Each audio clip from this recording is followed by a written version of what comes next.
Okay, so andito na tayo sa two-man detail. Yan. Two-man detail, contact right. With push away din yan. Sa ilalim ng haring araw.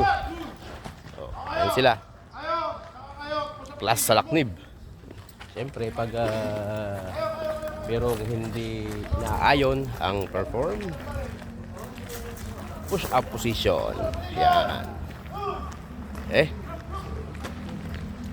Pag hindi na ayon ang ginagawa sa instruction, push up position. Ayan.